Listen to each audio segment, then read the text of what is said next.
Jadwal pelantikan kepala daerah terpilih, semula dijadwalkan 6 Februari oleh Kemendagri, akan diundur. Kepala Bagian Umum dan Protokol LUU, Imran menyebut, kebenaran diundurnya jadwal pelantikan, sudah ia terima. Menurutnya, jadwal pelantikan berubah karena mengingat akan ada proses putusan dismisal di Mahkamah Konstitusi pada 4 hingga 5 Februari ini. Kata Imran, Menteri Dalam Negeri, Tito Karnavian baru akan mengumumkan keputusan resmi pada Senin, 3 Februari 2025. Karena perubahan jadwal pelantikan, sambung Imran, pihaknya terpaksa melakukan reschedule jadwal tiket pesawat untuk Bupati dan Wakil Bupati LUU terpilih Patahuddin Muhammad Devi Bijak Pawindu. Diberitakan sebelumnya, Bagian Umum dan Protokol Pemda LUU telah menyiapkan kebutuhan untuk pelantikan Bupati dan Wakil Bupati LUU terpilih Patahuddin Muhammad Devi Bijak di Jakarta. Menurut Imran, pakaian dinas upacara, PDU, untuk Patahuddin dan Devi sudah siap, lengkap dari topi hingga sepatu.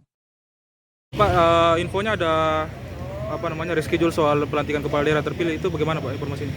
Ya, sesuai dengan informasi dari Kemendagri, jadi jadwal pelantikan kemungkinan besar diundur terkait adanya putusan MK terkait putusan dismisal. Jadi kemungkinan semua daerah yang putusan dismisal itu akan digabung pelantikannya dengan gelombang tahap 1 ini. Informasi awal tanggal berapa Pak? Karena informasi awal kan jadwalnya kita tanggal 6. Tapi karena MK memutuskan untuk memajukan putusan dismisal ke tanggal 4 sampai 5. Jadi kemungkinan jadwal pelantikan ini diundur sekitar mungkin pertengahan Februari.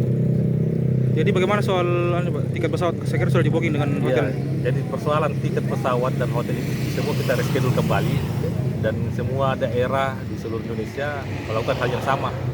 Karena sesuai jadwal pertama itu tanggal 2 kita sudah harus di Jakarta. Namun karena ada perubahan jadwal ini jadi semua kita reschedule, Pak.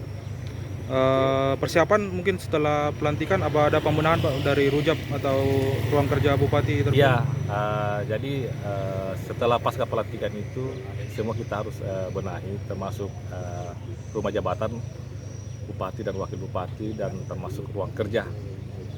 Jadi kita hanya membenahi tidak banyak, hanya mengisi barang-barang pribadi saja.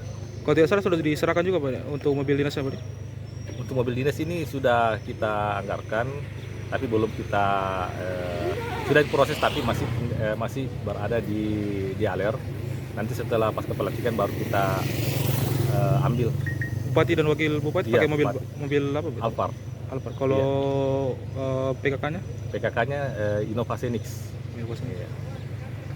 Download Tribun X sekarang, menghadirkan lokal menjadi Indonesia.